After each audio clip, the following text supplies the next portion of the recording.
guys. Welcome back in. Thanks for joining us, everyone. This week, we are going to one of my favorite settings ever. That's Middle-earth.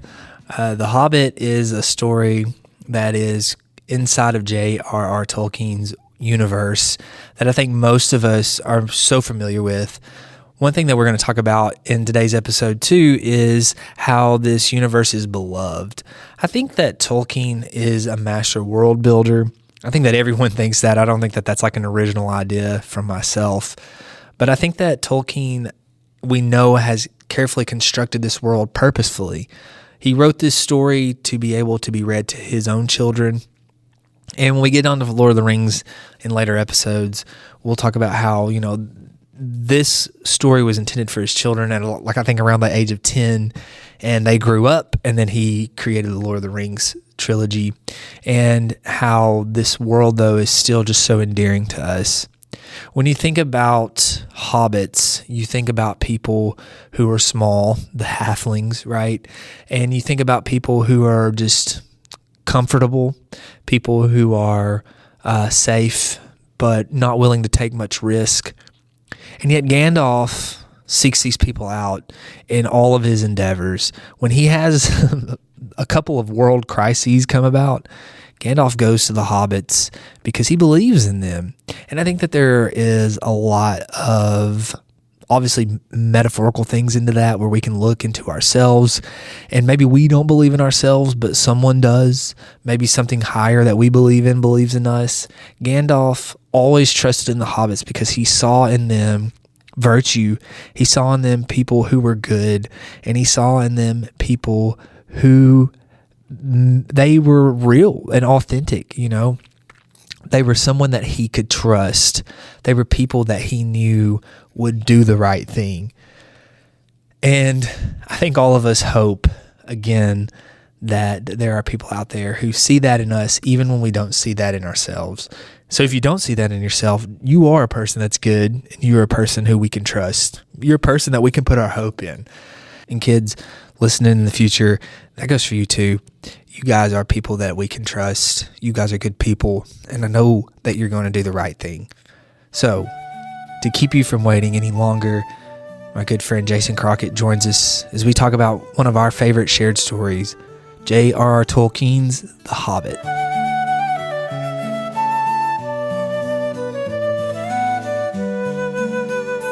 Fling here in the room with us. Well, tell us about The Hobbit. The Hobbit is Tolkien's 1937 novel, classic fantasy novel about a simple country creature called a hobbit. His name is Bilbo Baggins, and he lives in a place, a fantasy version of Middle-earth called the Shire. And it's very much like a rural depiction of yesteryear in England. He has his hobbit hole, which is not a dirty, filthy, nasty pit. It is instead a place of comfort and food and warmth and all the good snuggles. And he's very happy living in his idyllic country rural life until one day there's a knock at the door and a dwarf shows up, followed by another dwarf, followed by another dwarf, and then dwarves. And in his hospitality, he invites them in, even though he would rather they not be there, and only then to find a wizard shows up. And all of these people have been brought here because, lo and behold, there is a quest to be taken. And for some reason or another, Bilbo has been selected to be their burglar. And he must, at that point, choose, are you going to leave the comfort of your normal, everyday status quo life and go on this quest? Or are you going to surrender your one chance at adventure? And even though it's scary, surrender your one chance at adventure in which you could have a better life. And he does go on the quest. He has all these encounters and comes back home a changed man. Why do you think Gandalf loves the hobbits? Because that's kind of a common theme, don't you think? What do you think he sees in them? Because the teacher answer, or the person who's talking about the writer answer, is because Gandalf is a voice for Tolkien, and Tolkien absolutely appreciates that rural country person. Mm-hmm. You look at his depictions of the Shire, and it's everything you would love about rural country England. You look at later on in Lord of the Rings, Mordor, and it's a depiction of everything that World War I and World War II brought us. Industrialization, mechanization, warfare, betrayal, darkness, but all the good things are brought to us from the rural country life, the simple life. And Tolkien's always depicted with his pipe and his books and, his happy smiles and everything. There's something to be loved about the simple life. I think a lot of us like that simple, idyllic idea of life. Or otherwise, here he goes again. Why would so many of California's people moved here if they weren't looking for the happy, simple life? True. Right? Mm-hmm. And then they get out here, and it's not there. It's all Tootsies and Second Avenue. Well, why do you think Gandalf likes The Hobbit? I don't know. I want to think that there's the obvious message of you've got an unassuming hero, people overlook people, and all the time the hobbits are being overlooked for their stature and their simple life. Like you were saying, they're kind of viewed as simpletons, and they got their big hairy feet, and they're kind of like this. I don't think that they're the joke of Middle Earth, but I think that they're kind of like the pets of Middle Earth almost. Kind of like, the hobbits are cute, Yeah.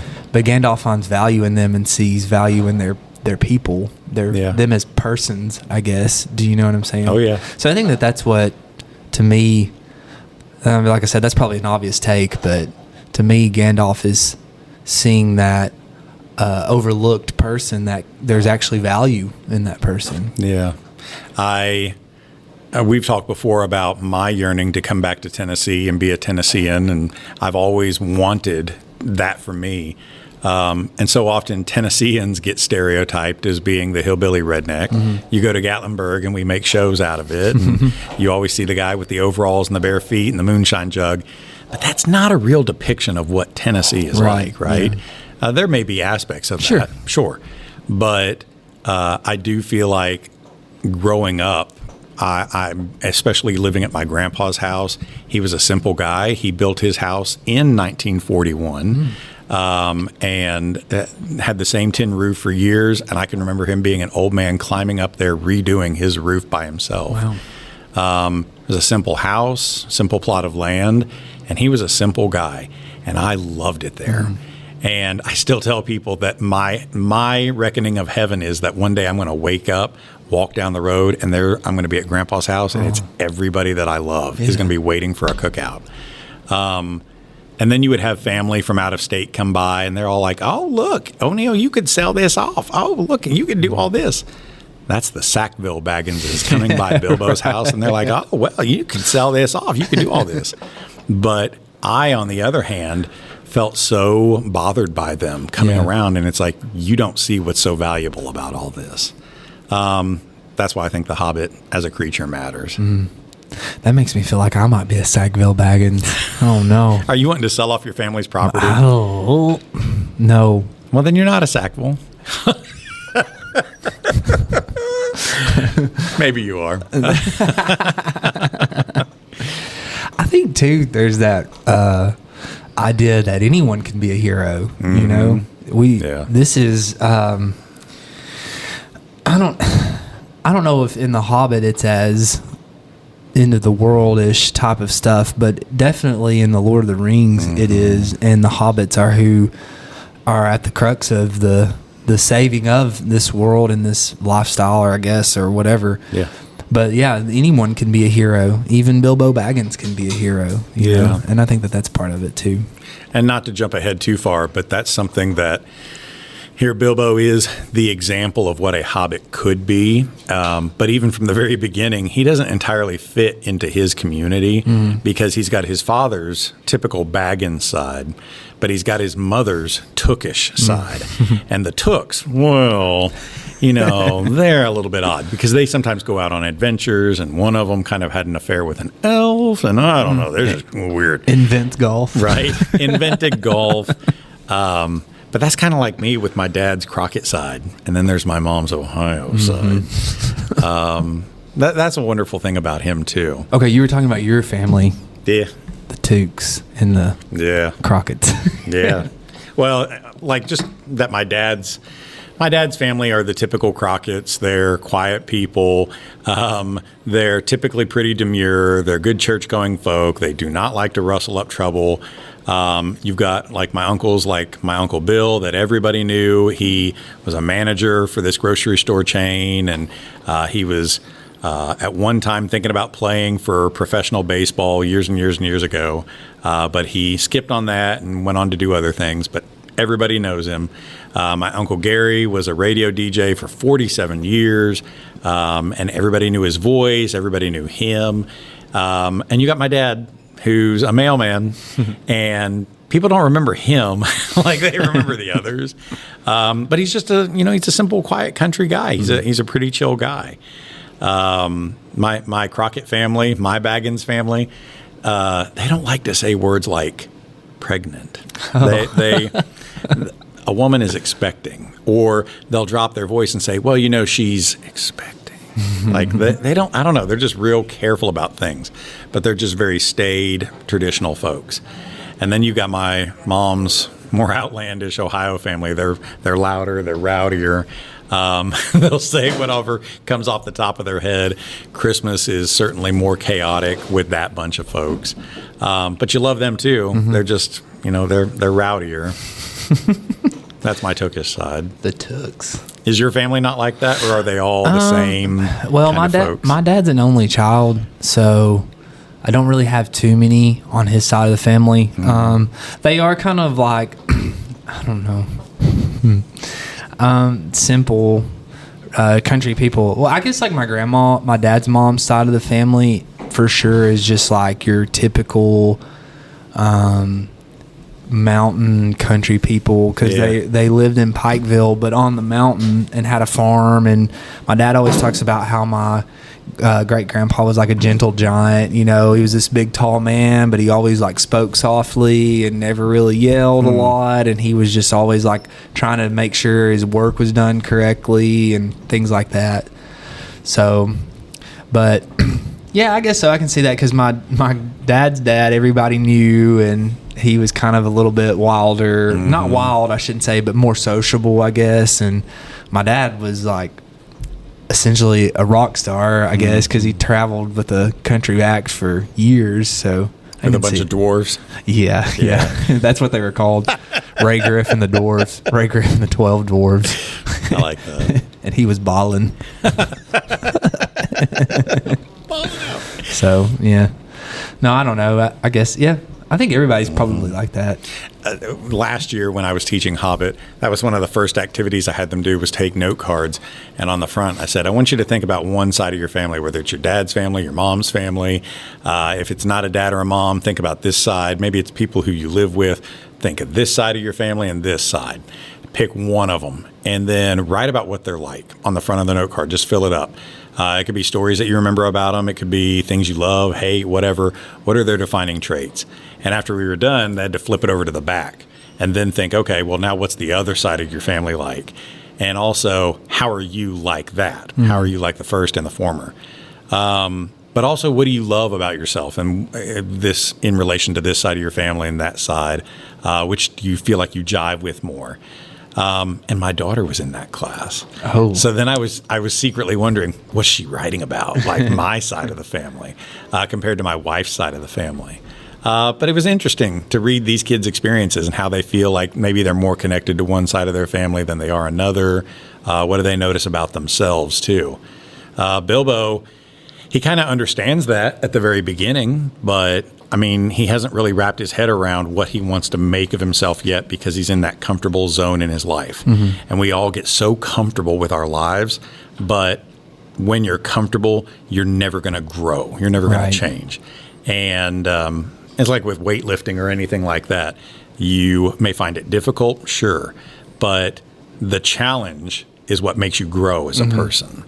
And so he's made to have to make a choice. You're going to have to either stay here and be comfortable and never grow, or go on and be something better. Yeah, it reminds me of we're reviewing for testing with class right now, and we were going back over conflict, and we got to talking about like, well, why is it important? Why is conflict? Why does it matter? And that's what I was telling my students. Viktor Frankl in Man's Search for Meaning talks about how suffering brings purpose to life, and how without suffering, we can't, like you were saying, grow as people. You know, we don't form into this end product that eventually we're trying to get to. And he took the extreme case of the Holocaust and said, I'm going to try to take this and make myself better, because when I get on the other side of this, I've got to continue on with my life, you know. Yeah. And I think I agree. We've got to suffer, or we're just going to be marshmallows. Do you know what I'm saying? We're just going to be soft. Yes. And the suffering is what battle tests us and makes us find meaning in the good times. Yeah. And I think that with conflict with our characters, that's essentially what's happening. If Bilbo doesn't go on this journey, he's just a hobbit living in a hole. He doesn't become the legendary Bilbo, right? know? And bringing it back to that, that's how he's so different from his family and community at the beginning, but especially so at the end, because he comes back from this trip. We all thought you were dead, and you're back, and they're auctioning stuff off, right? And it's also like he's got like all of this unholy amount of treasure and everything, and he gains for himself a reputation where he's just so different, right? Like he's legendary, we like that, but oh my gosh, so different. And then his Sackville family's just ready to sell off all his goods. Have you ever had a practicum student yet? No. Okay. No. Well, buckle in. I was talking about this with one of our math teachers this week and with my wife and some other people. I've been really lucky to have a host of student teachers, practicum students. And I always feel like I used to connect so much more with them. But as I've grown, I've noticed that dynamic changes a little bit. I had a really, really, really good student teacher this year. But there have also been times I didn't connect well with them, right? I have noticed that students, oh man, I'm going to sound like such a boomer when I say this, though. I do not mean to sound like that, but I am with the boomers on this one. Kids these days, you know, that they're so soft. And there are so many kids that come up against one challenge and just want to shut down. Yeah. And I'm thinking about not all of my students. I have a lot of great students. I have a lot of hardworking students. I have a lot of kids who have real challenge in their life. But man, I've got seniors, grown boys in my classroom who come up against one bit of adversity and just want to pout and shut down. Or I've had student teachers, I've had practicums who come to class completely unprepared, like they have nothing with them. What did you think you were going to do today? Yeah. You're going to be teaching this afternoon. What's your plan? Oh, I thought I would sit in the back of the room and come up with that. No, this is not we're not surviving day by day kind of thing. You need a plan. And there's just a softness to them.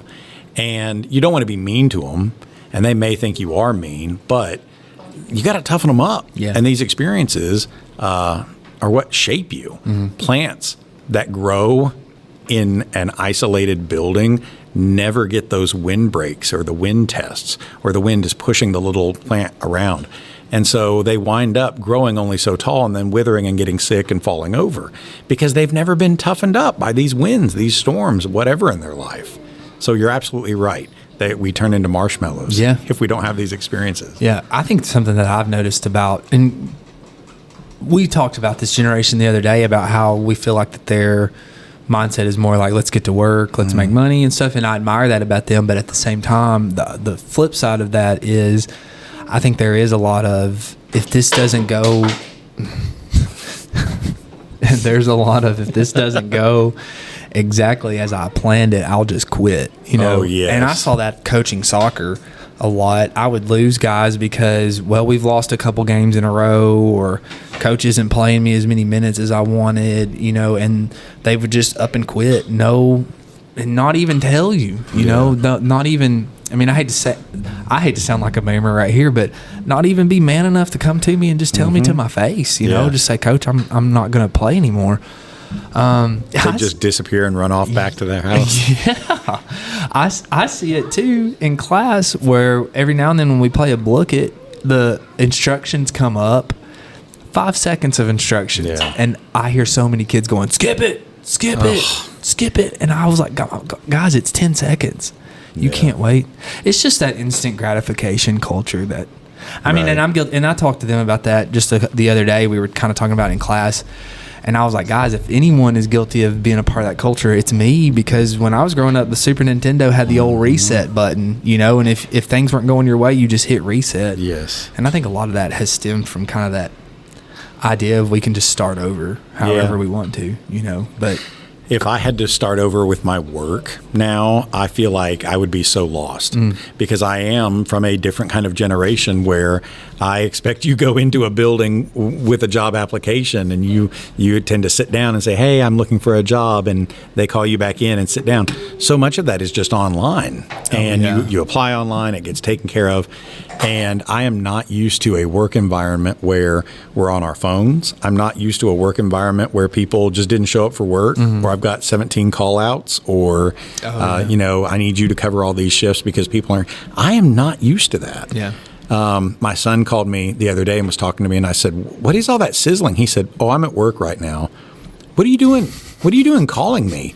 Go back to work. And he's like, no, it's cool. I got my AirPods in. I'm talking to you. I said, son, focus on the food.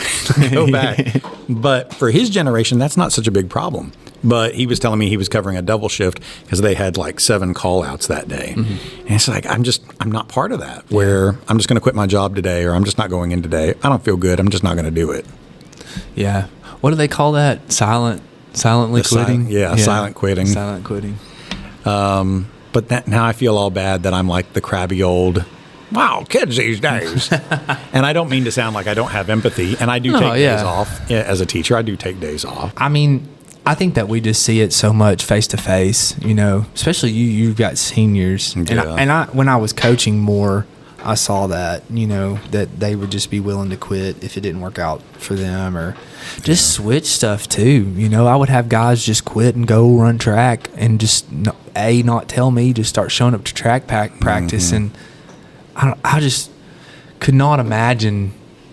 Now I'm going to sound like the back in my day guy. I couldn't imagine quitting on Steve Wilson. Yeah. Just not going and telling him, you know, just quitting in general, but just saying, I'm not going to play baseball. I'm going to go play soccer mid-season, you know, and just leaving. But it's just so common now. Surely there are still plenty of good ones that are out there who wouldn't do that, who would feel rotten if they did abandon that. There are still gems out there. Yeah. I do. Oh, man, this sounds more and more like I am the crabby old man now. But it does make me think, you know, we've always kind of said that. And I feel like in the 18 years that I've been here, have I noticed a difference in like the change of student attitudes or whatever? There have always been problems. There have always been weaknesses. There will always be. Got it. But I do feel like there is, let's say it's just a 20-year span. I feel like there's been a big change. I think so. I think even in the 7 years that I've been teaching, there has been a change. So if you give that generation a 10-year, 15-year span to grow up more, think about the kids they're going to be sending us. They won't come to school. I mean, I guess in a way, thank God that we are such temporary creatures who only have 30 years of a work career, 70-some years of a lifespan, whatever. Because if we did live for 900 years like the elves, or you know, however long, you would have such a wider vision, a longer perspective, a long vision of what these trends are like. And you'd probably notice it a lot more. Yeah. But we're so temporary and just living in this one span. Do you think that makes us more alert to it, though? Because I feel like if the elves were around, they would probably be like, I've seen this before. But we're so short on Earth, and some of us are kind of cognizant of that time, you know, especially the older we get. You and I have kind of talked about that, you know. The older I get, the more aware I am of, I've only got one go, and I'm almost halfway through that go, you know, and how...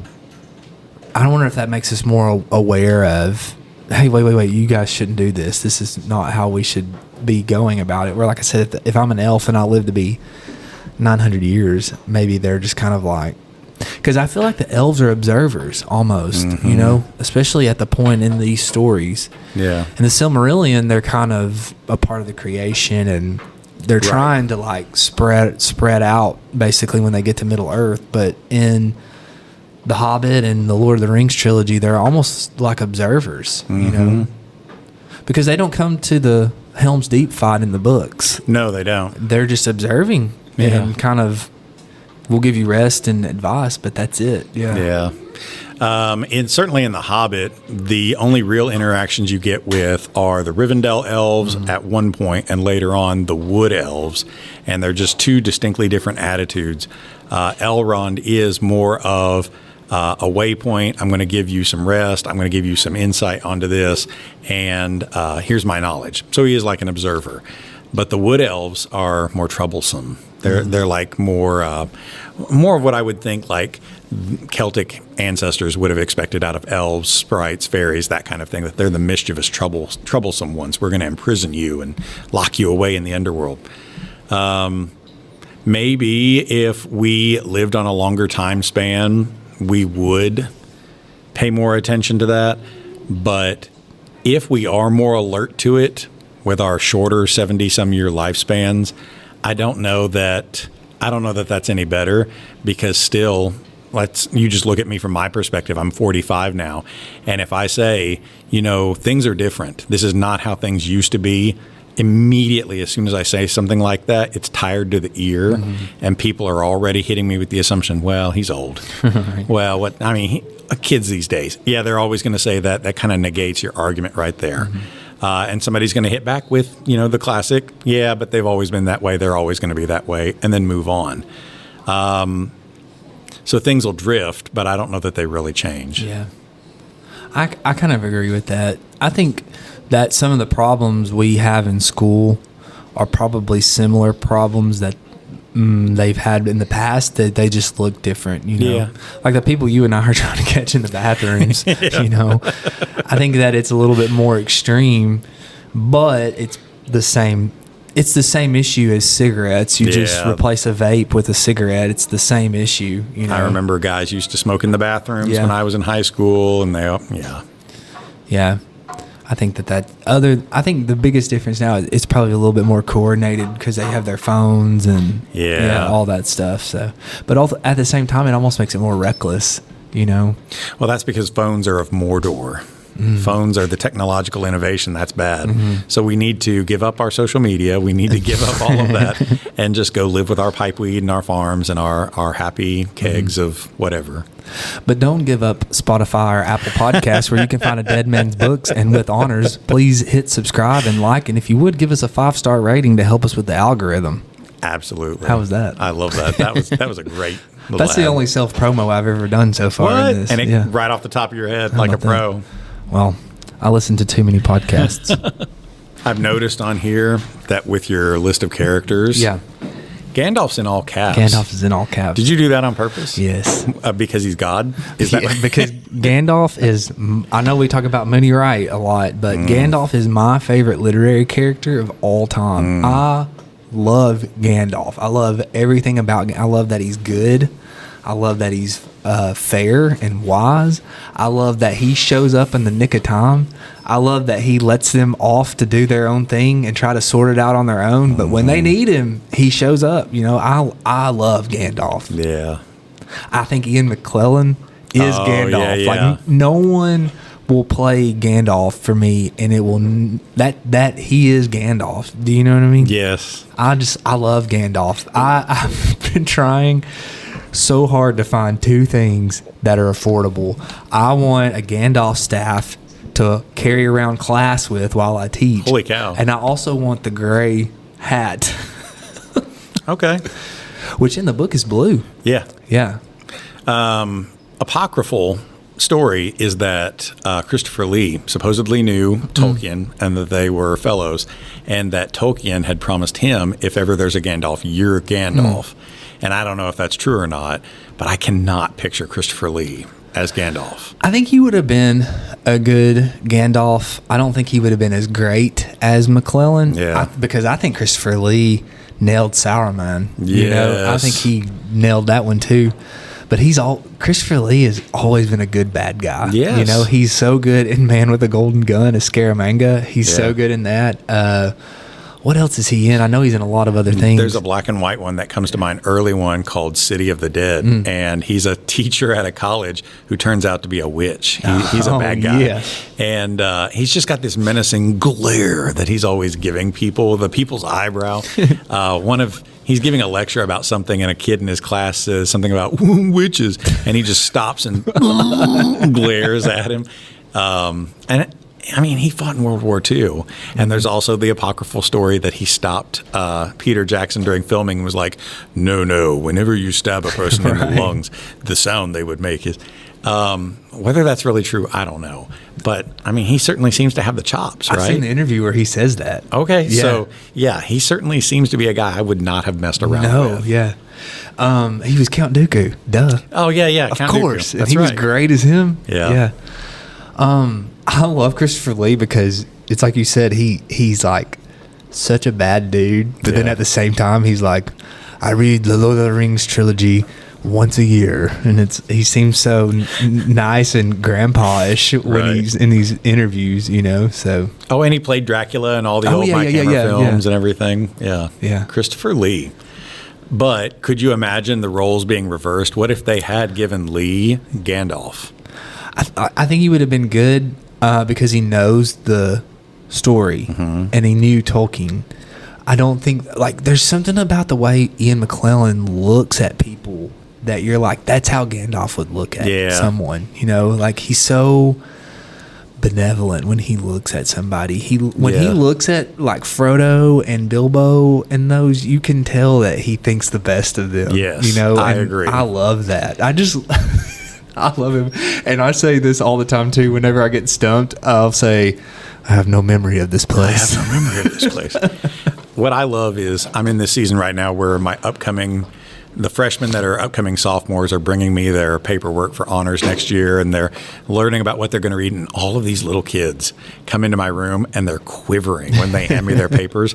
And I am, gentle. I'm nice. I'm polite. And I say, thank you. I appreciate you. Hey, thank you for bringing me that.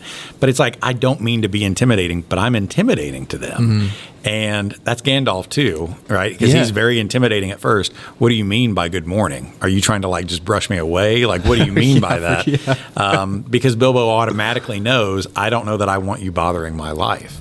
But Gandalf also knows what you're capable of. And I like that you bring up the bit that he's there sometimes and then goes off on side quests. But he will be back if you are in a situation that you can't handle your way out of. He'll be back. Yeah. Well, I think about whenever he shows back up to split that rock, you know, right at the nick of time. But then I think in the Lord of the Rings too, when he shows up at Helm's Deep and they look up and I don't know, that gives me chills to think about it, because it's like, there he is, he's finally come back. And I was thinking too about on the movie when he's sitting there with Mary, right? Or wait, no, Pippin. Yeah. Pippin, Which part? When they're at Minas Tirith. Oh, yeah. Pippin's the one that's with. That's right. Yeah. And they're looking out in the distance and they're both kind of like, this isn't good, you know? Right. And I was thinking, the way that he talks about it, I was like, if I was at the edge of the world, the end of the world, I would want to be with Gandalf, because he was kind of like, it's not going to be good, but we're together. We're going to do the best we can, I don't know that I don't think this is an original thought, but years ago when I was jogging, there would be some parts where you're just so exhausted and you go through these mental tricks to try to help get you through whatever. And I imagined for myself at one point, like, who's that coach that would be telling me to get through this? And I pictured the two coaches from Biggest Loser, right? Bob and what's her name? And then I was thinking, Tony Horton, he from P90X, he'd be telling me, get your feet up, get your pants up, blah, blah, blah. And you just imagine, here are these people who are jogging alongside you to get over that finish line. And as a teacher, as a person, as a writer, you imagine, who are these icons that are in your head that are there for you? And for me, my grandpa Crockett is always somebody, a character. Atticus Finch is my go-to. Gandalf is my go-to. President Bartlett from The West Wing is my go-to. And I noticed that all these voices that I internalize as me are old men. The wise old man. But for me, that works, right? I love the idea of every person probably should internalize who's that voice that you want to be your guiding voice. And some days you need to hear Gandalf, who will tell you, so everybody wishes when they are in these moments that it had not come to me. And yet it does sometimes. You need Gandalf, who's sometimes, I have no memory of this place. You need those voices in your life. Keep it secret. Keep it safe. Right? I tell kids that all the time. I'll hand out paperwork, and it's like, all right, put it face down. And some kid will go to flip it over, and you tell them, no, keep it secret. Keep it safe. I'm thinking about when he finds Pippin and them, and they were in the fireworks, and he goes, "You son of a toque! You fool of a toque!" I cannot imagine Christopher Lee. Like, I'm thinking of the part where Ian McKellen's character is going back there grabbing fireworks, and he's going coming around. I cannot picture Christopher Lee going back there with that chortle. I can't do it. Yeah. Well, I think too with Gandalf, you were talking about how there is that amount of like fear and respect for him. Yeah. You know?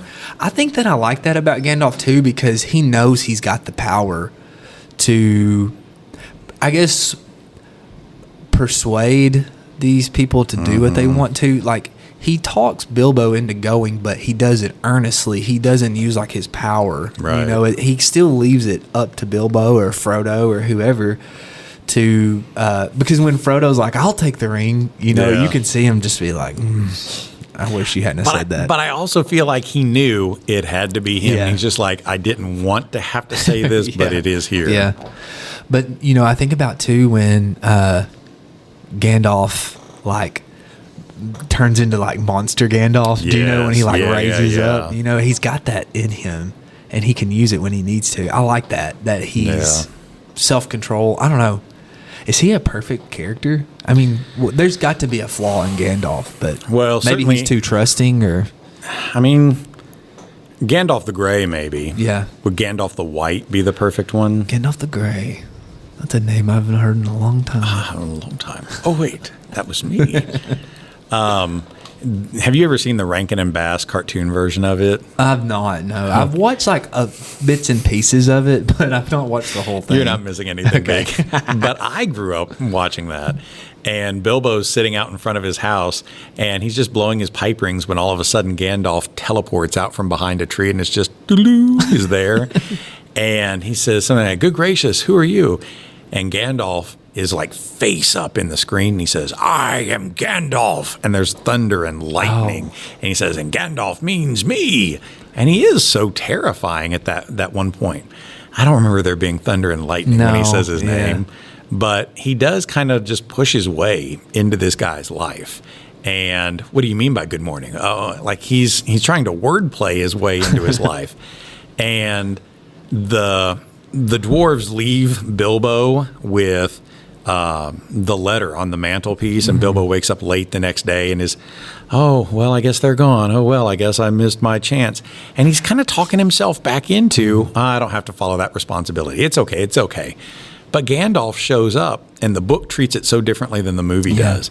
Because in the movie, Martin Freeman's Bilbo runs out screaming, "I'm off to have an adventure." But no, in the book, Gandalf shows up and is like, "What are you still doing? Get out of bed. Go, go, go. You got things to do. You can still catch them. Go, go, go." What a parent. What a parent. What a teacher who walks in the room and is like, "What are you all still doing here? Go, go, go. You can still go." Even if the kids are like, "Oh, but I didn't bring a pencil or anything." I don't care. We'll get you one. We go. Because you know what's better for that kid than they know right now. I love Gandalf. Yeah. I also love the part where on the movies, Frodo's back in Rivendell, and the friends are coming in, and it's like slow motion, you know, and he's like, "Gandalf." But, correct me, I know this is not Hobbit, this is Lord of the Rings. Frodo and Legolas never talk to each other, right? No. Never. Mm-mm. Because when the hobbits are coming in, he's like, "Oh, Merry, Pip, Sam." And then it shows Orlando Bloom's character, and he just goes, like he never names them. And I don't think those two characters ever talk. I don't think they do either. You know, Ian McKellen, I'm trying to think of all the villains that he's played, and I can think that he has played Macbeth, but he's also played Magneto in the X-Men movies. I remember, I don't buy him as a villain. I have a hard time accepting him as a villain. I've not really watched a lot of superhero movies, but when I was younger, I really liked the X-Men. Yeah. I've always thought that they were really cool for some reason. So when they had that movie come out, I was really pumped. And I thought he was a good Magneto when I watched it, but I was probably, 7 or 8, maybe 10, 12, something like that when that happened. So I probably just thought he was really cool. Okay. But I don't remember. I've not gone back and watched them. Yeah. So X-Men was definitely like my comic book of choice as a kid. I either wanted Superman or X-Men. That's all I wanted. And Magneto was definitely one of my favorite villains. I love drawing him all the time, everything. But I just have a hard time picturing Ian McKellen because you bring up the benevolence. You just can't help just got it. He's Yeah. a nice, fun person. So I would have a really hard time picturing Ian McKellen as Saruman the White. yeah, I don't know that I think Christopher Lee could pull off Gandalf. Not the same way, but I don't think that Ian McKellen could do Saruman. Yeah. I don't think so. No. But man, Christopher Lee does a good job with him. Yeah. Oh, 100%. Yeah, he is Saruman. Yeah. Well, we'll skip ahead a little bit to when Bilbo finds the ring and encounters Gollum. I was thinking about that today when I was kind of getting things together. I feel like Gollum has got to represent something. Yeah. What do you feel like?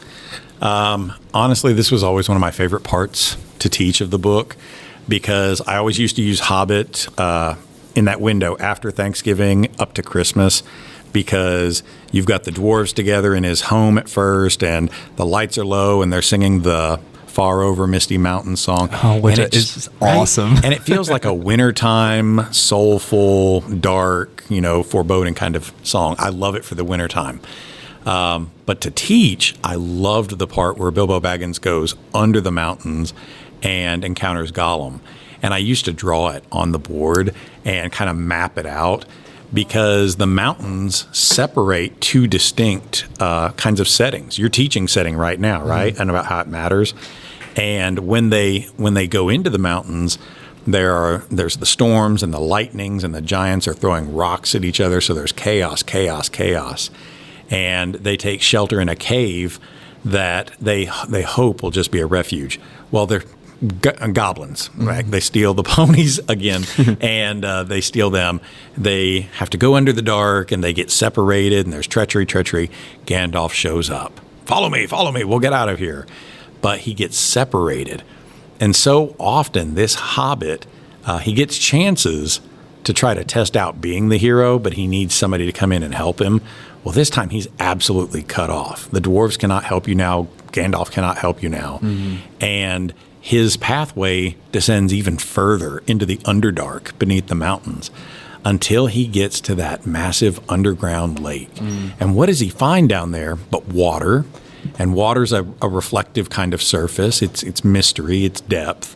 It's this shape-changing, nefarious nature. And the anti-hobbit, Gollum, who, once you know the lore, Gollum used to be a creature called Smeagol, who was a hobbit, and he was corrupted by the ring and became a murderer, hid himself into the mountains, and over several hundred years degenerated into this awful, coughing Gollum thing.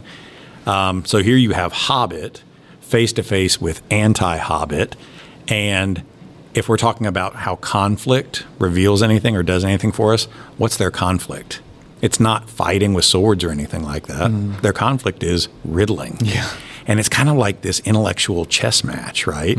I loved the movie The Never-Ending Story when I was a kid. And Bastian is told, or Atreyu is told that you have to face these three guardians. Oh, but this one's terrible. And when he gets to it, it's just a mirror. And I remember thinking, why is that so scary? And Atreyu sees Bastian's face in it, and there's supposed to be this whole who am I really moment. But I never really grappled like how scary that is. But then as you get older, sometimes you're going through a really bad patch in your life, or sometimes you've gained a lot of weight or whatever. And one of these days, kids, you're going to look at yourself in the mirror and not recognize the eyes that are looking back at you. Or you're going to be really upset with yourself and thinking, is this who you want to be? Bilbo Baggins riddling in the dark with Gollum is like this good versus bad, positive versus negative, yin versus yang kind of battle of wits. And ultimately, what's the only thing that saves them? Random chance of, I don't know what to ask. I don't know what to ask. Oh wait, what if I got in my pocket? And Gollum melts down. That's not fair. That's not fair. That's not fair. And Bilbo winds up using the ring accidentally, innocently, to find his way out. And when he comes out on the other side, the weather is better. He rejoins with the wizard and the dwarves, and everybody has a sudden newfound respect for this guy who has dodged darkness and the anti-Hobbit and everything. I always thought there has to be something psychological to this. I don't know what Tolkien meant, but there has to be something psychological to this. Do you think it's like you were talking about reflection and things like that. I wonder if it was kind of Tolkien showing Bilbo what he would look like if he retained the ring, because we know that in the Fellowship he's kind of drifting towards that with the ring, you know. So I wonder, and I don't know how far mapped out Tolkien had that when he wrote The Hobbit, you know, but I wonder if that was kind of a reflection of what you could be, you know, because like you said, you do have these stark opposites with this symbol of, I guess, greed and power that they've got, you know, and what that could turn you into. I guess it's unfair of me to go through that because we do sit here having known Lord of the Rings, so we have the Gollum lore and all of that.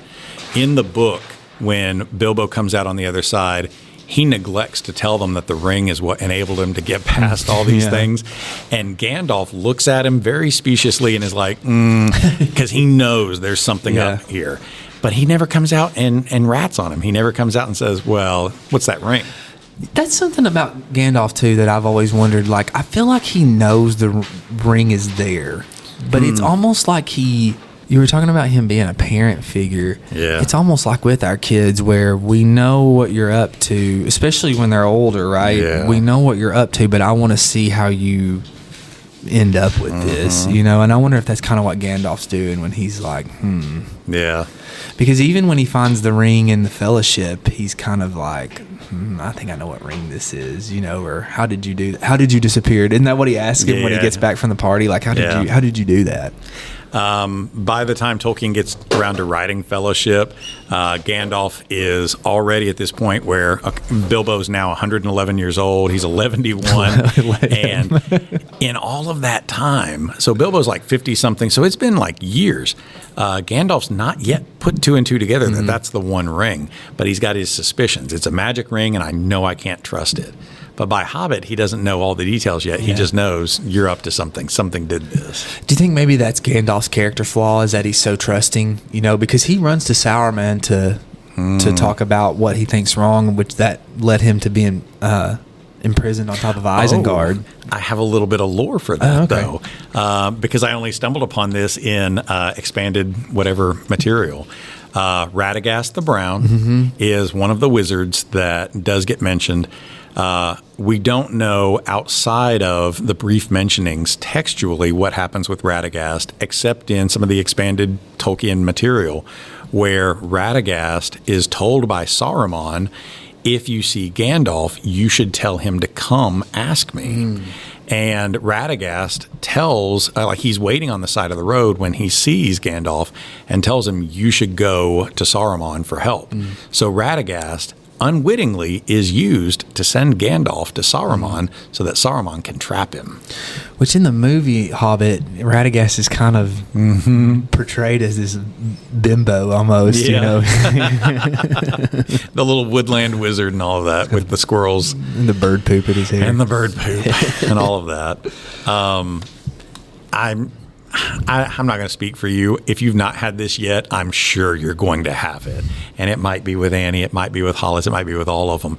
But as they mature, and you're going to find that they're up to stuff, and you want to let them know, I know what you're up to, but you don't want to be telling your kids, don't be doing that or whatever.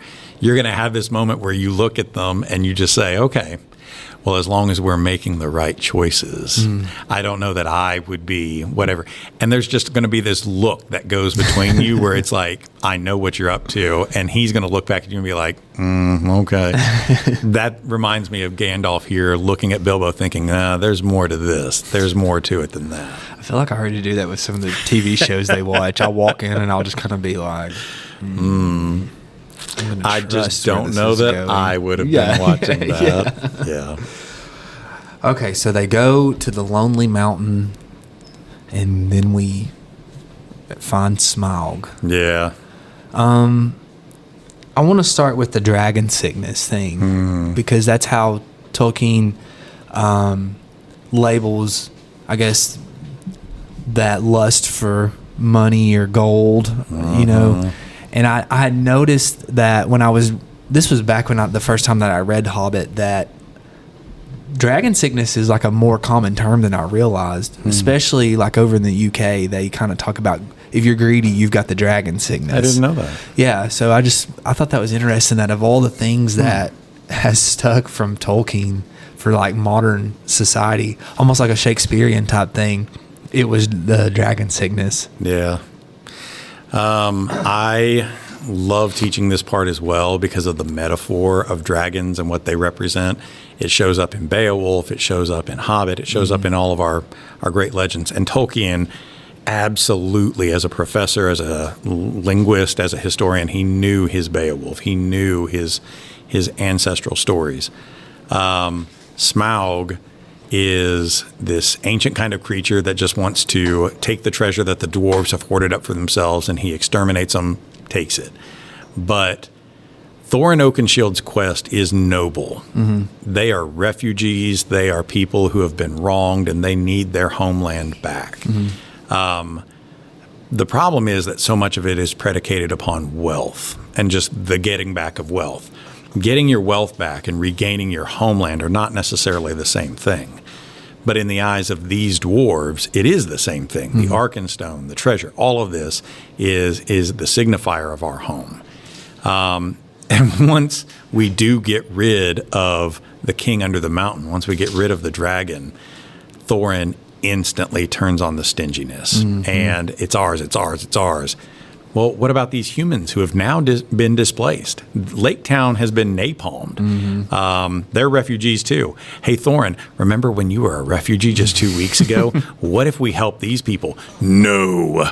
And I love that Peter Jackson's Thorin Oakenshield, when he dons the crown, it looks like dragon eyes scowling down, because while the king under the mountain may be dead, there's a new king under the mountain, and the dragon is still there. I feel like Thorin's character in the novel, though, was a little bit more likable than his character in the movies because he was portrayed just a little differently, didn't you think? Yeah. I feel like that maybe I'm misremembering, but I feel like he was more open to Bilbo than he was in the movie, you know. I think at first he was just really impatient with this rookie, really impatient with him, and like, why do we have to babysit this kid? That kind of thing. I always ask kids in the first 3 chapters, who seems to be more heroic? Is it Gandalf, Bilbo, or Thorin? And always it comes down to Thorin or Gandalf. Like Bilbo, sure, he gets, the quest material, but Thorin Oakenshield and Gandalf the Grey certainly seem more heroic in their legendary status. Do you think that Smaug is the ultimate dragon? Or maybe I'm just not up on my dragons. Not in Tolkien's expanded universe. Oh. He's not. No, there is an all-father dragon that they all descend from. But to the best of my knowledge, and I'm sure Stephen Colbert and plenty of other Tolkien experts would humiliate me for this, I can't say that I know that he's the only dragon that's around right now. But I mean literary-wise. Oh, my bad. No, you're fine.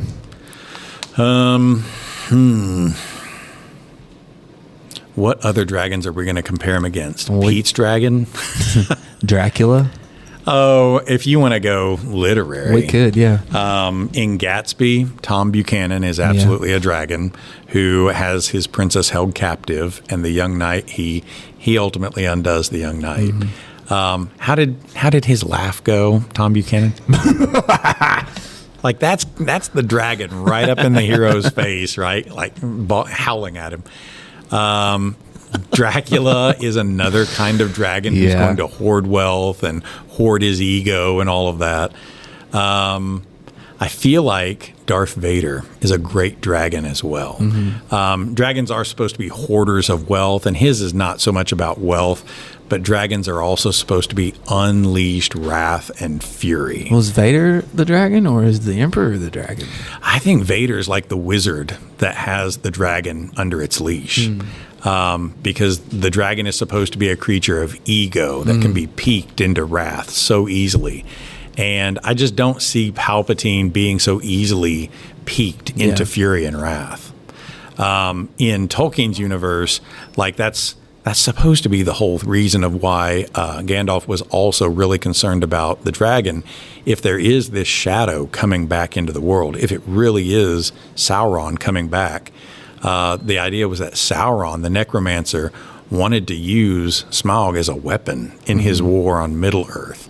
And holy cow, you talk like Sauron does enough damage as it is in Lord of the Rings. Imagine if he has a dragon that can just go sweeping around and napalming all of the Shire and everything. I think Vader would be more of a dragon in my eyes that way. Have you ever seen Dune? No. Well, I don't want to get off topic with Dune then. Okay. Have you read the Silmarillion? No. Okay. No. It's really interesting. I think if you're as big of a fan of Middle Earth as I know you are, I think it's worth reading. Okay. Because I know we share these illustrated versions that we've gotten. There's a lot about Sauron and the creation of the rings and how he had tried with what's the spider's name? Is it Sheol? Shelob. Shelob, yeah. Sheol is in the Bible. That's right. My bad. Yeah. Shelob, the mother of Shelob. Ungoliant. Yeah. She was the bad one. Yeah. Because he was trying to use her to kind of spread out his evilness, and then I guess he turned to Smaug to do that. That's right. Yeah, so it's really interesting. We gotta read the Silmarillion. I haven't tried it yet. I feel like everybody tells me, like, you kind of just lose your way. Either you really love it, or the Silmarillion's just so dense with lore or whatever. Yeah. You might just like trip over yourself that you love it. I think for me, it was like there were times where I had to force myself to continue, but I was ultimately glad that I read it, because when I went and read Hobbit in the trilogy and then watched the movies, I almost had like this ownership of the movies. Do you know what I mean? And I think that goes into, I really think Peter Jackson did such a great job with it. You know, I felt like such an ownership of the movies and these like offhanded remarks that they would make about these random characters that you don't even notice if you haven't read it. But if you have, you're like, what? I know who you're talking about, you know? And I just felt this like, this is, I don't know, that I think that which we'll get to that later, but I think that for me, which I thought Lord of the Rings and Star Wars, I feel like gets compared all the time, you know, especially for my generation, because the Lucas movies, the prequels were coming out at the same time that the Lord of the Rings trilogy was coming out. What a time to be alive, right? I know. I miss it. Because it was the Harry Potter movies, the Lord of the Rings movies, and the Star Wars prequels. Yeah. I think that for me, that's why I feel almost more protective of Lord of the Rings, is because I've gotten the lore. The world was built. I know these random figures, which I do in Star Wars. I don't know. There's just something different about it. You know, I can't really describe what the difference is, but no, we are really, really lucky that we got Peter Jackson's Lord of the Rings trilogy when we did, as we did. Yeah, because he filmed it all at one time, right, and then chunked it out. What a rich treasure. Yeah, that is. It really is. I think that I almost prefer it to the books, just because of the pacing in the movies. You know, the example that I always give when people ask me about that is whenever Gandalf seals the ring up and he tells Frodo, "I'll be back." You know, in the novel, he's gone for like 50 years or something. A while. Yeah. And in the movie, it feels like he's been gone just a couple weeks. And I would like to think that Gandalf was like studying up really quick because of the urgency. Does that make it makes it feel more urgent as opposed to the I'll be back in 50 years, you know? So I think I like the pacing of the movies better, but I think that they're both fantastic. Yeah. If I had read the novels before I watched the movies, I think I would have been overjoyed watching them, to be honest. I don't know how people feel about it. I know that Tolkien's son was not like that impressed with them. Oh, right? I didn't know that. The oldest one or whichever, he was kind of like in charge of the estate. Because he was always, which now I will give that to him in the Hobbit trilogy. It is a war, especially like the last two. Yes. But he felt like they were focusing more on the war and stuff like that. Yeah. Ask. So. Well, what about the Hobbit trilogy then? What do you think about that? Okay, so I watched the Hobbit trilogy before I read the books, and I watched the Lord of the Rings movies before I read the books as well. And when I first watched the Hobbit trilogy, I didn't know any better, and I was like, I mean, it's good. It's not as good as Lord of the Rings. Yeah. I hate it now. Yeah. Since I've read it, I hate it. I like the first one. I like the first one because it is really close to the book. But after that, it's just like... Yeah. And you know what, though? We're talking about Smaug. I think Benedict Cumberbatch kills it. Oh, 100%. I do like the interactions with Smaug. Yeah. But really, when he leaves the mountain, I'm kind of not impressed with it. But you've read the backstory behind all that, right? I don't know. Okay, so... it's kind of funny, but when Jackson brought the series to New Line Cinema, the screenplay, he wanted to do a trilogy, and Harvey Weinstein was like, no, I want one movie. And Peter Jackson kept saying, that's not going to work with these. And somehow they got it to work out to where they ended up doing the trilogy. Well, then when they went back to do The Hobbit, Peter Jackson was like, I just want to do one movie, 2 at the most. And Harvey Weinstein was like, no, you're doing 3. And so basically... And if you go back and there's a documentary about it, it's really interesting because like Guillermo del Toro was lined up to do one of the movies. I can't remember if it was the second or third one, and he quit literally like last minute, and Peter Jackson couldn't find someone to take his place, so he did the first one and ended up doing the second one, and then he was like, well, I might as well do the third one as well. And they were talking about how like when that third movie came, he was exhausted, he had lost all this weight, they could tell that he was like burnt out on doing all that stuff, and that in the documentary they talk about how they feel like that took away, the extra movie took away from it because there really wasn't a story left to tell, you know, and then also him being burnt out took away from that, and it was kind of just like mishmashed together. So yeah. Well, I did read Lord of the Rings before we ever had the movie because that was my timing. All I had was the Rankin and Bass cartoon, and Hobbit was definitely something I read before the movie too. I was excited to watch the Hobbit movies because it was what my inner circle honors kids had read, and that was the book that, like the One Ring brings you together in the dark, that's what brought us together. And so we went to the midnight premiere of it back when we still had midnight premieres, and I loved getting to be with them. That first movie was exciting. When you look at it big picture, 3 movies is way too much. I really feel like you just get a sense this was Hollywood reaching for money, that they knew a cash cow when they saw it. Yeah, I agree. Is Smaug one of your favorite villains, though? I feel like for some reason I think maybe because Benedict Cumberbatch did such a good job in my head when I was reading that was who I think he did a really good job. Oh, so yeah, I think absolutely. Maybe that's why he's one of my favorite literary villains. I don't know that I get a lot of depth from him. Yeah. I feel like he's not going to be one of the ones that I pick first. I think he's a fun one. Yeah. But I like his interaction with the Hobbit once he's breached the mountain and, you've been caught. And the guy turns invisible and he starts riddling with him. And I know you're here. I do like that. But beyond that, he gets angry and then he goes to just torch Lake Town, and then Bard drops him. And we don't really get a lot from Smaug before or after that. We get legend, and certainly afterward he's just dead. We don't get much from him. Yeah. Oh, the ending of it I do appreciate because you bring up Tolkien's oldest son worrying about us glorifying war, and that was something that I noticed too. I even kind of had a problem with that with Lord of the Rings. I get that it's the story of the War of the Ring, but I just felt like the movies themselves gratified so much about war, battle.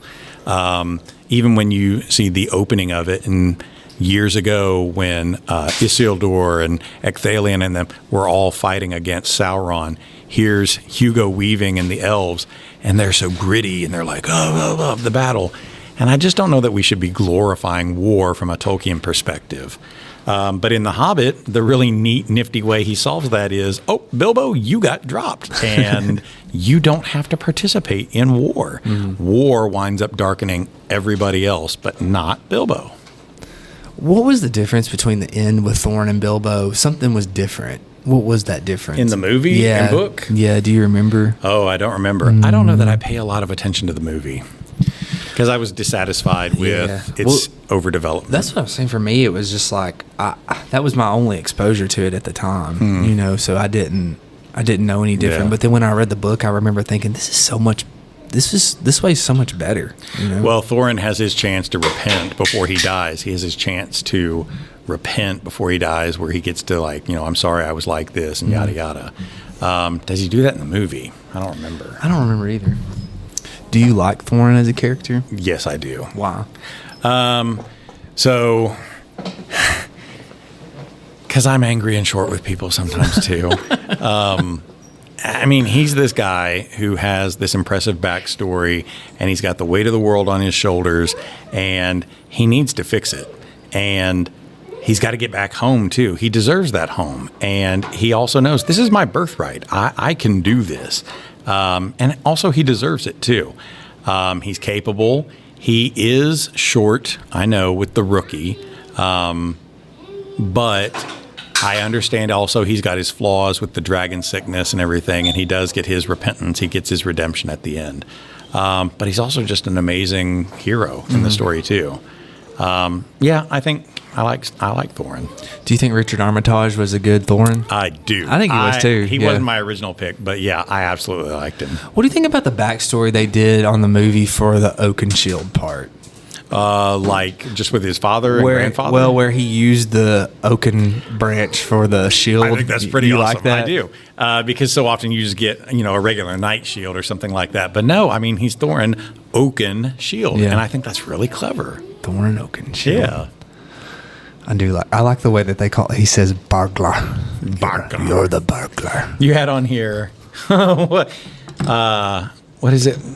I can't even see because I'm old. I love that they call Bilbo the burglar. I know. Is it just the way Armitage sounds it? I think that too, but I just think it's just a funny term to burglar. Yeah, like we're going to go back and get our homeland, and we're going to use the burglars to go. So if you're going to go on a quest, who's going to be the burglar in your friend group? Oh man, is it Raji? Is it Dalton? Maybe, because Roger's very lucky. Yeah. He's very lucky. And once upon a time, he was very light on his feet. I don't know. That's a good question. Because Gandalf says that's one of the traits, right? That he's lucky. He got to be light. He's lucky. Yeah. Okay, well, then that would be settled. He's going to be your burglar. He'd be my burglar. I think I like the term burglar, too, because I feel like my generation more calls them thieves. We would say the thief. But I can still remember my grandma calling thieves burglars, and I can remember being little and being kind of like, that's such an odd word. There's some burglars loose. Yes. Yeah, like they're he was a burglar. John's son was a burglar. It was like, what an odd word to say. It also gives us that odd verb to burgle. To burgle, burglarize. Get burgling. It's just a good term. The burglar. We should name someone in our department every year the burglar, and we just call them that all year. Where's our burglar? So we get to give pseudonym titles to everybody at the beginning of the year. Yeah. Miss Swift, you are this year's burglar. Burglar. The burglar. And we have the long contract. I know it was the movie, but I like the movie's way of showing the contract, how it folds out and out and out and everything. Yeah. There were parts of the first movie that I really liked, for sure. Yeah. Okay, you use this in honors. And I think that you really use it with the hero's journey, right? Yeah. Why is it such a good I think it's probably obvious, but why is it such a good retelling of a hero's journey? It's just a great example of it, and I have to imagine that Tolkien knew his monomyth, knew the concept for all of this. Just like George Lucas's Star Wars follows the pattern of it so well, Tolkien's book follows the pattern of it so well. And also, it matters for me because the hero's path shows us that literature is not just about the story. Nobody cares that you read Beowulf in high school, unless somehow Beowulf matters to the world outside. Why do any of these things matter beyond the page? The hero's path is always about us. Mm-hmm. That it's about Haston as a developing hero, and it's about Crockett and the challenges that we all encounter dragons in our life, and we all encounter strange wizards in our life too. The Hobbit begins in his ordinary world where status quo may not be such a bad, terrible thing, but it turns you into a marshmallow if you don't do something about it. And for a lot of kids who have grown up in Sparta, Tennessee, you may love it. And you may find it extremely confining. Mm-hmm. But a lot of kids especially just feel that yearning to get out and go see the world. And at some point, you get a call to adventure, and it may be an exciting new opportunity. It may be some terrible sudden shift in your life. Maybe you suddenly have to move somewhere, or there was a divorce or a death, or who knows what. Circumstances change. And you can either accept that call, or you can fight against it and try to refuse that call. And sometimes that call is refused for you. Mm-hmm. I know that when I was graduating high school, I was considering my college options, and a family member told me, like, why do you have to go to college? You don't have to go to college. Well, he didn't mean anything by it, but in a way, he was refusing my hero's call for me, because if I didn't take that quest, I would have lived out the rest of my days in Jamestown, Tennessee, maybe. And who knows what my marshmallow self would have been then. But then you get out into the special world, and you meet new friends, and you make plenty of new enemies, and you get curveballs thrown at you, and maybe you succeeded and go on to the next test. Or more likely you've failed, and you have to learn from your failures so much more than you learn from your victories, until you get to the very end, and there's the cave in which your greatest challenge and your greatest fear lies. I love that Bilbo's cave sets us up to all think it's the dragon. Kids always pick it. But that's not Bilbo's cave. And not really, that's not the cave of the novel. Because Bilbo riddles with the dragon like he did with Gollum and gets away. But there's still the War of Five Armies, the Battle of Five Armies afterward. And Bilbo sleeps through that. So the cave is this, I don't know, it's a weird thing to talk about. It doesn't always look like a cave. You and Miss Randolph were talking about Hunger Games. Well, Hunger Games is another great example of the hero's path. And when Katniss and Peeta are at the end of the games, they run back to the cornucopia, which, if you squint and tilt your head to the side and look for it, is a cave. And what do they find there but Cato, the dragon, and they have to do battle with that dragon. And then ultimately your hero gets to come back to their home, and they're changed. Status quo is not always you get to go back to the way things were. Matter of fact, the things that you left behind are almost never going to be the same when you come back. Butcher's Crossing. Butcher's Crossing is a great example of it. I'm always reminded of my senior year of high school. Our senior trip was to go to Washington, D.C. and New York. And getting to spend 3 days in New York City was fantastic. But I also was excited to go back home to Jamestown. And when our bus rolled back into town, you could not help but notice how vacant Jamestown is on a Saturday. And here you've just been through a city that is made of concrete canyons and traffic and everything. Status quo is not going to be the same, but it's because you as the hero have changed. Maybe you felt this way. I don't know. You were here, you graduated, you left. When you came back, did White County High School feel or look different? There are parts of it that did. Yeah, I think now it feels different for me now. When I was in high school, I don't know, it was weird. I always felt like that this was like an event, like a life event. You know, it was almost like we were cognizant of this time's very short. You know, I don't know if it was because we knew we were at the end of a chapter, you know, but everything kind of felt like a big deal. Like this is cool. A big deal, you know, and not that it doesn't feel like that now, but I think where I'm here, I mean, almost more than I'm at home, you know, it's just kind of like, I was thinking that the other day. I came in and I was like, well, I'm back at home, you know, and I'm not in like I was stuck in high school type of way, but like I've been here I've spent a lot of time in this building, you know, so I think that there is a different feeling. I think that that's a perspective also, you know, because I know the inner workings of things now, and I see students that remind me a lot of myself, and I kind of understand some teachers' attitudes towards me, others teachers' attitudes. Do you know what I mean? Like, I get it. I'm kind of like, okay, I understand why. And I work with some of those teachers, so it's like, I understand why this teacher was short with me, or I understand why this teacher enjoyed me. Did that make sense? So, yeah, it does feel a little bit different.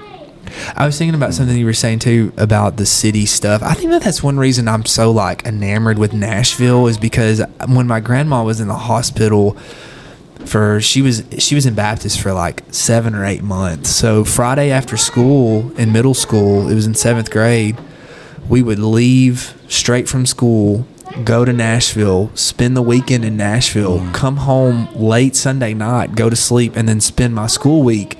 So I was living in Nashville on the weekends, you know, and it kind of became that because we got to where we were tired of sitting in the hospital waiting room. So we would get out and walk around West End and go to Centennial Park and go to Vanderbilt and, you know, kind of explore that part of town. And it did kind of become there's so much life there. Yeah. And when I come here, there's not, you know, there's just not a lot here. And I just can remember always being like, that's the place that I want to be. So I understand that side of the journey. And when you come back, it's not what it was. I graduated from York in 1997, ages ago.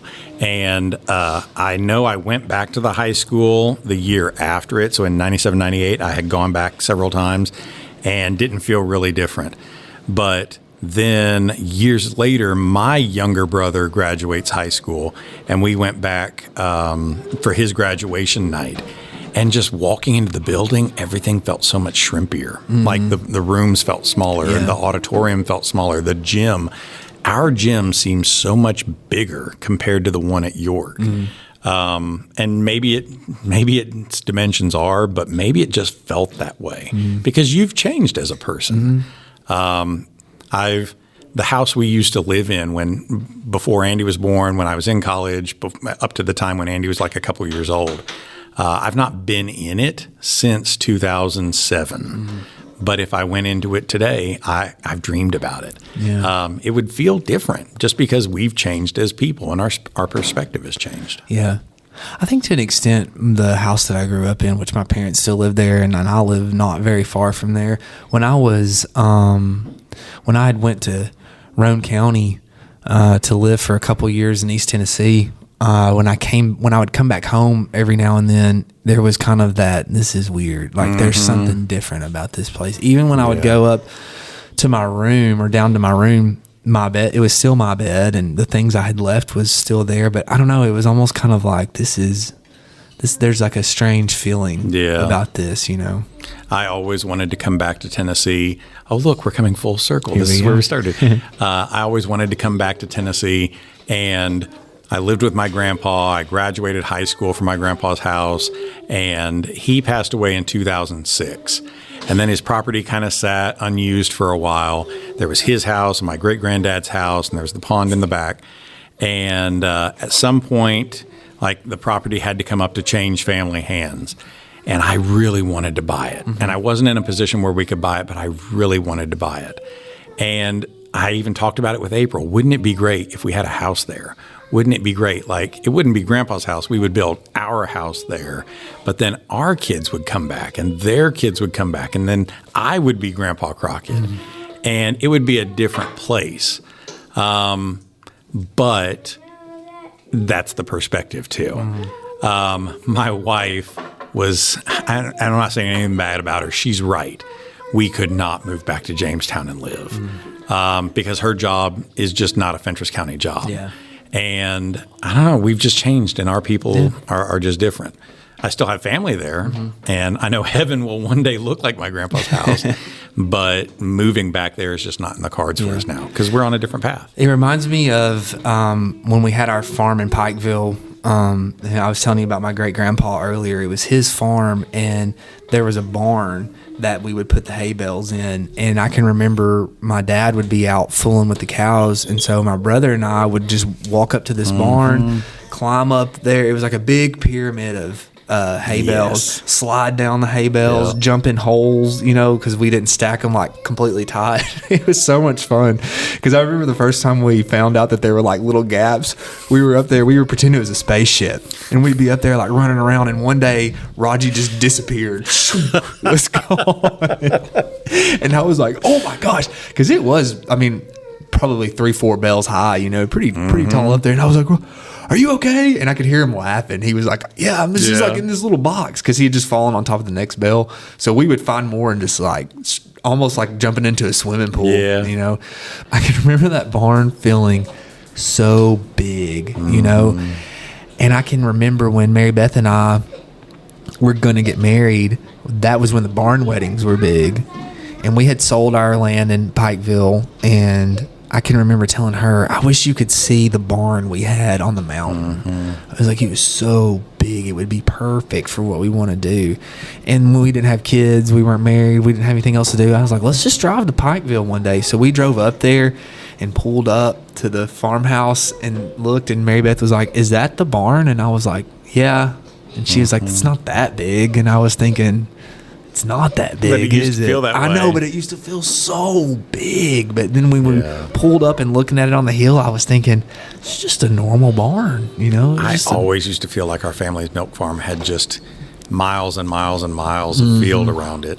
And now when you drive by, sure, there's a lot of field, but yeah, it looks so much smaller now. I went to this little cemetery, this memory garden up in Allert, where a friend of mine is buried. And if you go to the back of the memory garden, you look across the way, there's a pond, and then you look across that, and there's a back corner of a field, and that's my grandpa's field, where I used to spend so many hours playing next to the pond, and you could always see on the other side, there's the memory garden. And it's weird, when I was there a while back, standing there, looking across the water into what I used to think was the promised land, and here I'm Moses looking back, just with my arm out like... that used to be. That used to be mine. I can remember too where we built our house in the bottom field there, thinking when I was a kid, like that was such a far walk, and we would go play down there, and my dad would get upset. He'd be like, you've gone too far, you're on the other side of the property. And now I'll come up over the hill and I'm like, oh, we're just like a couple 100 feet away. We're too close. This is not even close at all. But, okay, we were talking about you teaching it in honors. You and I are starting to share a lot of students now since I've taken over journalism, and they all seem to not like The Hobbit. And I tell them it breaks my heart, because they're students that I love, and I share stories with them, and I've gotten brave enough that I'm starting to lend some of my books out to them, and it breaks my heart when they say that they don't like The Hobbit. And I just don't get it, I don't get it. What do you think that it is? I don't know. So many kids come to it with the excuse, well, I don't like fantasy. Yeah. And it's like, it's such a wall. Okay, but let's lower that wall, because it doesn't really matter whether it's fantasy or not. Gatsby is no different from Hobbit if you look at it from the hero's quest. It doesn't really matter. But that's such a hurdle for people to get over to begin with. It does feel, in ways, rudimentary, because Tolkien meant for this to be read to a 10-year-old, right? That it does feel like you are talking to a child. It's a fairy tale story that you're reading. So it doesn't seem to have that sophisticated romance. It doesn't seem to have that sophisticated, betrayal of things that they come to expect out of some of the other things that we read. I do think there's just the stigma. Gatsby is something that everybody loves. It is a well-written book. I know it's a great one. But so many kids just come to it with that preconception. I don't like fantasy. And then they just don't get past it. And true talk, a lot of them won't read the book because it's like, well, I don't want to read it. Well, then you're not going to know whether you really liked it or not. I want to think that that's what it is, honestly. Probably. That they didn't. Because I know listening to your podcast, a lot of them will say, I didn't read The Hobbit. And it's just, you're missing out, Drives me nuts, right? Because really, can you have a judgment about it if you didn't read it? No. Oh, I don't like that burger. But did you eat it? No. Well, then you don't know whether you like it or not. I think too, I know that we're English teachers and we're readers too. So I know that I am not naive that all of our students don't see it this way. But I know at the end of every year, I think about, we have been so many different places this year. I'm thinking about my juniors right now. We have been in Wyoming with the Cowboys. We went to Dublin and looked at the death and decay and all the things that go along with Dubliners. Then right now we're in West Egg and East. We've went on these journeys and been places, and I'm thinking about when you gave me Between Two Fires, if I would have been like, nah, this ain't my stuff, I would not have gone. I mean, that was a wild adventure, and I went there, and I think about that every year when I'm picking my top 5 books from the previous year. I think, man, you have been in so many places, and your imagination has got to explore. And I wish that these students that have that fantasy block, like you're talking about, I don't want to read it because it's fantasy. But what adventure you're missing out on? You're missing, and you could. That's what I would tell these kids when I would try to get them to play soccer. They would be like, I don't like soccer, and I would say, well, have you ever played or watched it? And they would say no, and I would say, it could be your favorite sport. Yeah, you could be missing out on your favorite sport.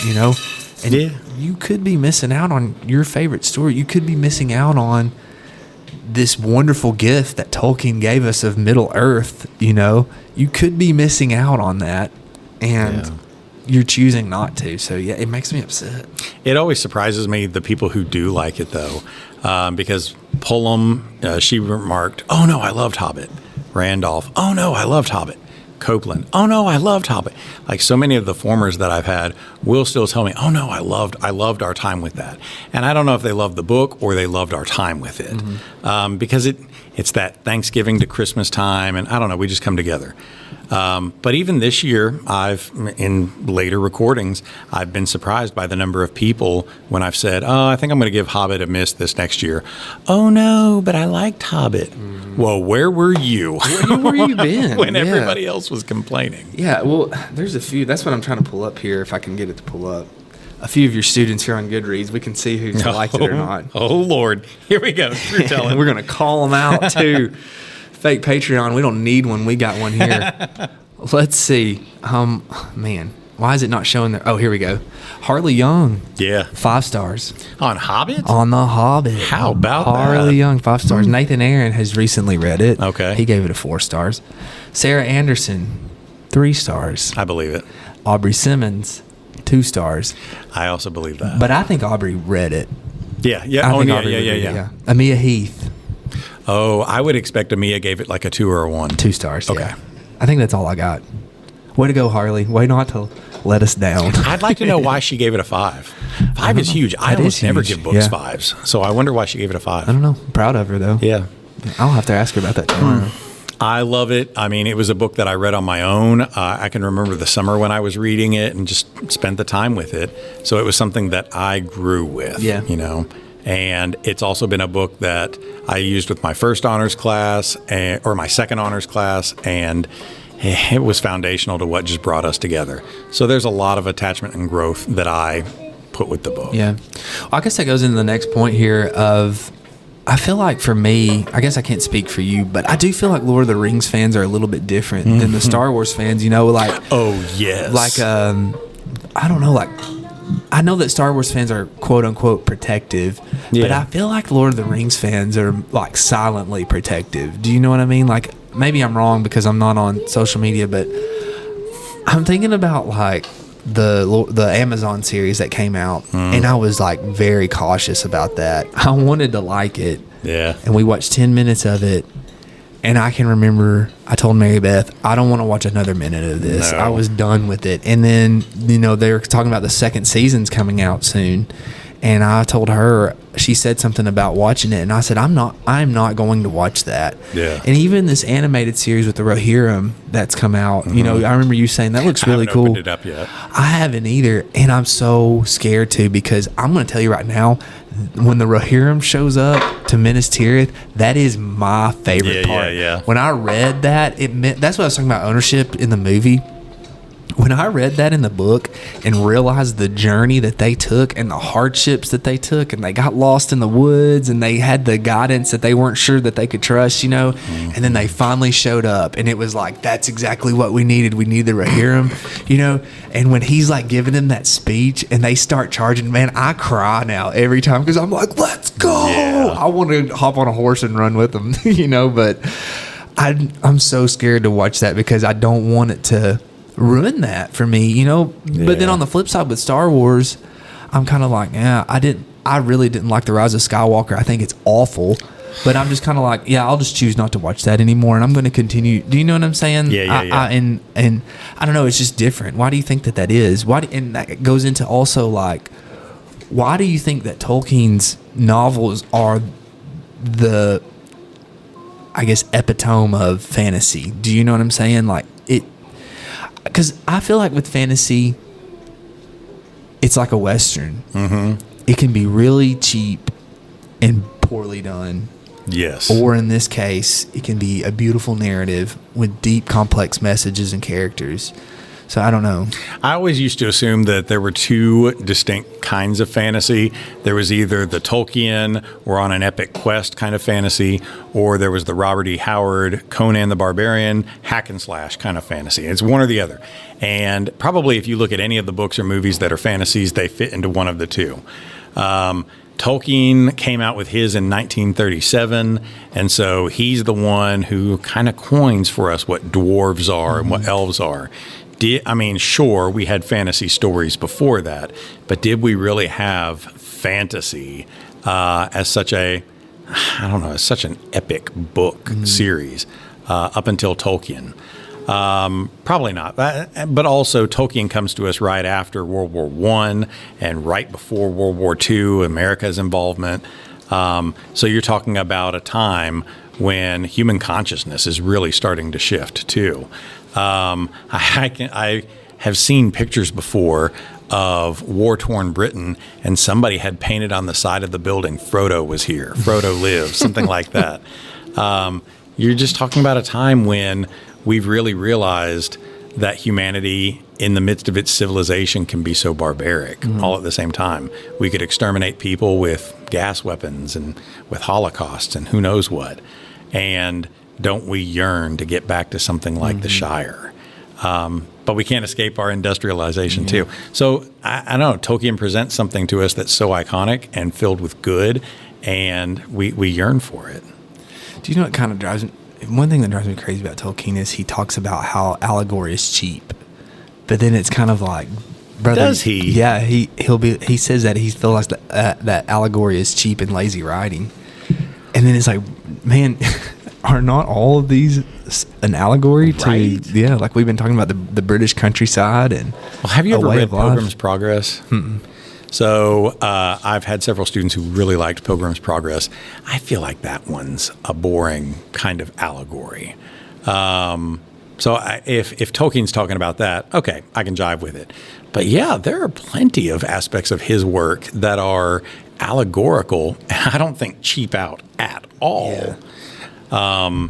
I'll be excited for you to read The Stand, because in my perspective, you get Tolkien, who gives English their epic novel series with Lord of the Rings, and Stephen King gives us an epic American work.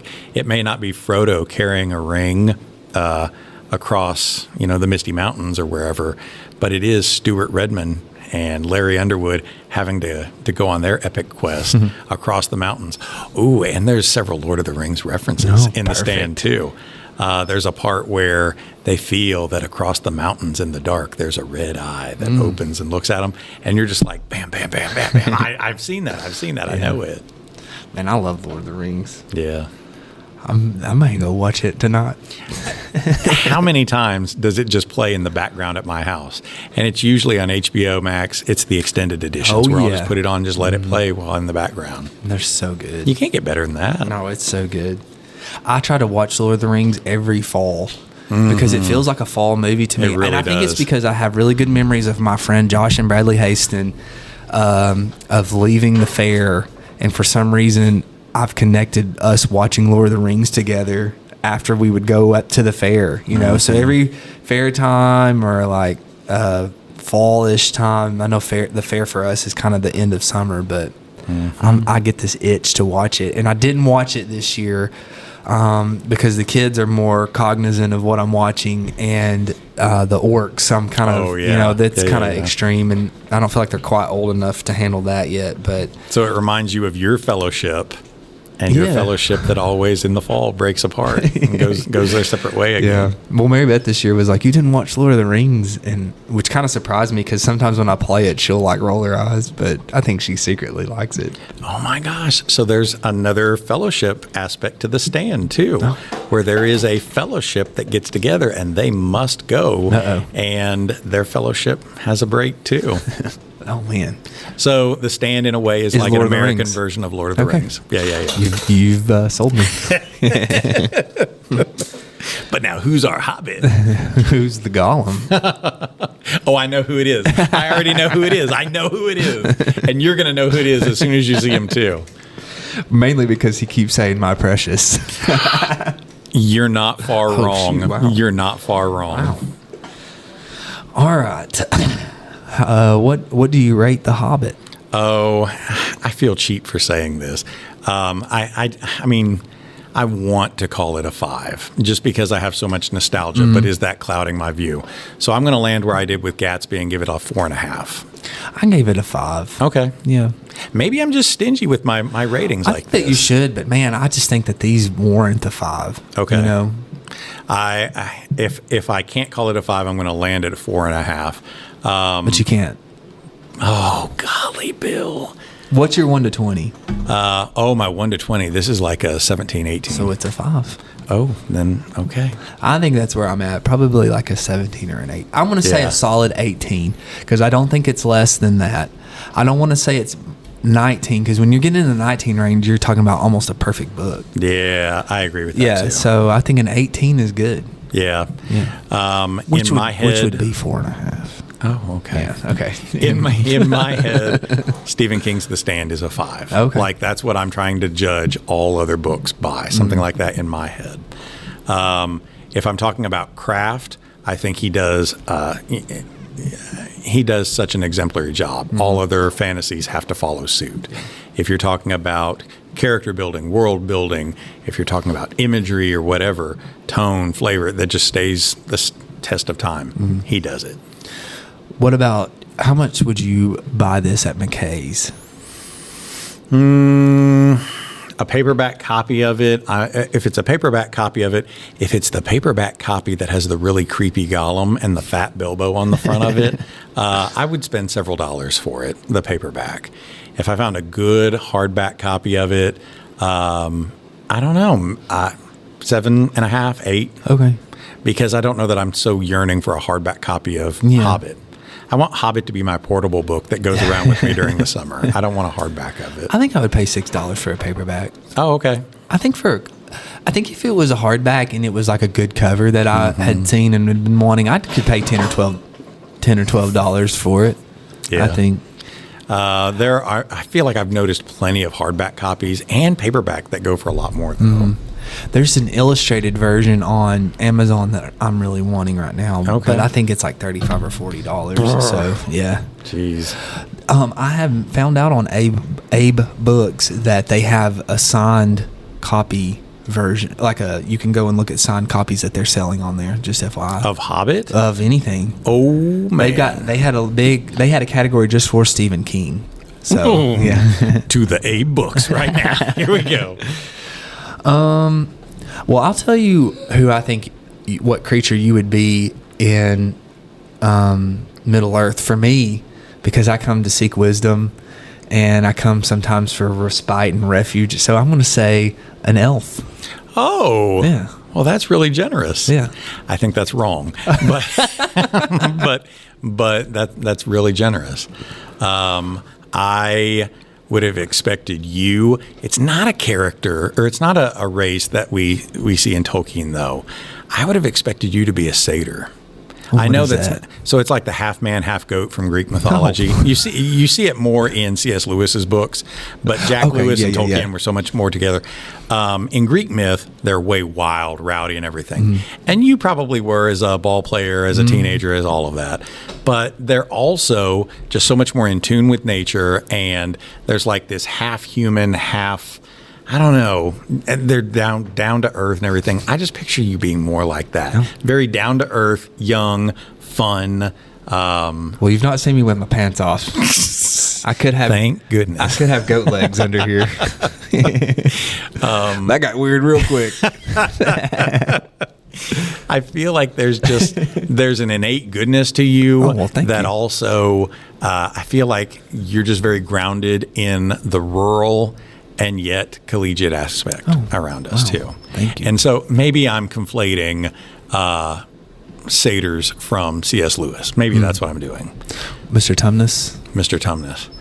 I just don't expect you to be a hobbit. Hobbits are typically just so much more, I don't want to say lazy, but they're so much more lazy. And you're not gritty and angry and selfish like a dwarf. You're not so, I don't know, stuffy and removed like the Rivendell elves can be. Maybe, I don't know. I don't think you're sour and jealous like the wood elves are. I don't want to call you a human just because I feel, I'm a Dunedain. You could be, That's what I would want to be. I was thinking that, or one of the Rohirrim, like you're from Rohan. That's what you are. So you're a human from Rohan. I would love to be from Rohan. Yeah. You're one of the horse lords from Rohan. There you go. I was going to say. Now we got to say what we would want to be ourselves.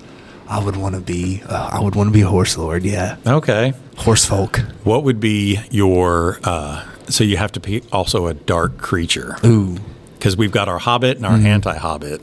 So if you're one of the horse lords, that's your good side. Yeah. But your dark side is going to be... Man, my dark side, I would want to be Saruman. Oh. Because I think he's cool. He's so bad. Yeah. And I think that what makes him so bad is because at one time he was so good, you know? Yeah. Oh my gosh. It reminds me of a lot of people we know who have sold out politically. Yeah. You know? That because is Saruman. they were so good. And maybe I want to think that Saruman saw no other way out. This is the only way to win is if I side up with Sauron. And I feel like that's how some people have been. Like, I don't see another way out of this. The only way I can is if I team up with Sauron, and Sauron wants me to go all in. I can't be one way or the other. But then they gave into their fear and they kneeled. Yeah. Well, not to beat a dead horse, but that comes up in The Stand too. Oh, does it? Because it's a story about. So The Stand is Lord of the Rings. Stand, right? That you have these moments of crisis in your life where you either stand or you don't. Yeah. And the good people stand, even when it's scary. It doesn't matter whether you stood the entire time. It's that you made your stand. I don't think I'm proud of it, but I think I'm a dragon. I'm definitely a dragon. I don't think that you're a dragon. Oh, have you seen my classroom? No, I hoard. I get very jealous, and there's probably ego in there too. I know people who don't like me are definitely listening to this saying, oh, he's full of ego. He's all full of himself. But also I can be easily piqued to wrath and anger. I don't think that you're a dragon. I'm a dragon. I don't think so. I'd want to be Gandalf. That's who I would want to be. That's who I'd want to be. Yeah. Or if I can't be Gandalf, I'd want to be a wizard, right? Yeah. Would I be King Theoden? No, I wouldn't. Because I don't want to think that I would get twisted by Wormtongue. Well, he didn't mean to be either. Yeah, I know that's true. It was something that just gradually happened. Wormtongue shows up in society and he's just suddenly there. Yeah. All right, now for my favorite segment of the show. We got to pick someone to say thank you as. You pick first. No, you're my guest. No. It's your show. You got to pick first. I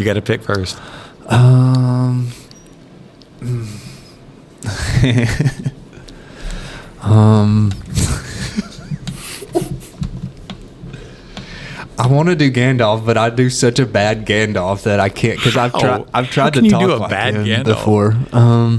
I really bet you don't. I love this part of the show. It's so funny. It makes me laugh. Lily Caldwell told me that her whole family, she kind of just stumbled on my podcast finally, and she said on the way to Auburn the other day they listened to it the whole way in the car, which first I was like, oh, know, I don't know. It was just one of those like self-exposure things, you know. But then I got to listening to mine and Mary Beth's episode where we were doing that, and I was on the couch belly laughing because I was like, this is so funny. If you be Gandalf, you got to pick. Who am I going to say? No, you got to pick. Dang. You got to pick. Does it have to be from Hobbit? Yeah. I'm going to be Smaug. Okay. But not Benedict Cumberbatch. What's he say? Smaug. I am death. Right. Thank you. I am death. I'm at the end of the school day now. Now my voice is all feeling silly. This is so dumb. Okay. I'm trying to think of a good way to say it as Gandalf. I want to do the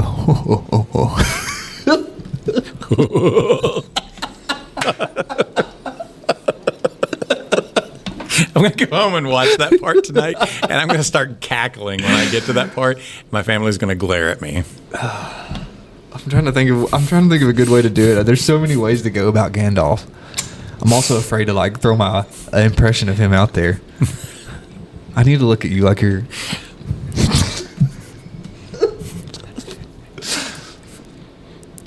Thank you, little halfling.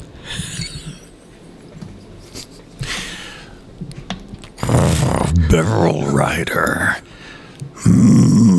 Lake Town Man. Thank you. This is the best segment ever. This is the best segment ever. Benedict Cumberbatch is shaking his head in shame right now at me. You got to get on the floor and crawl like it. I am death.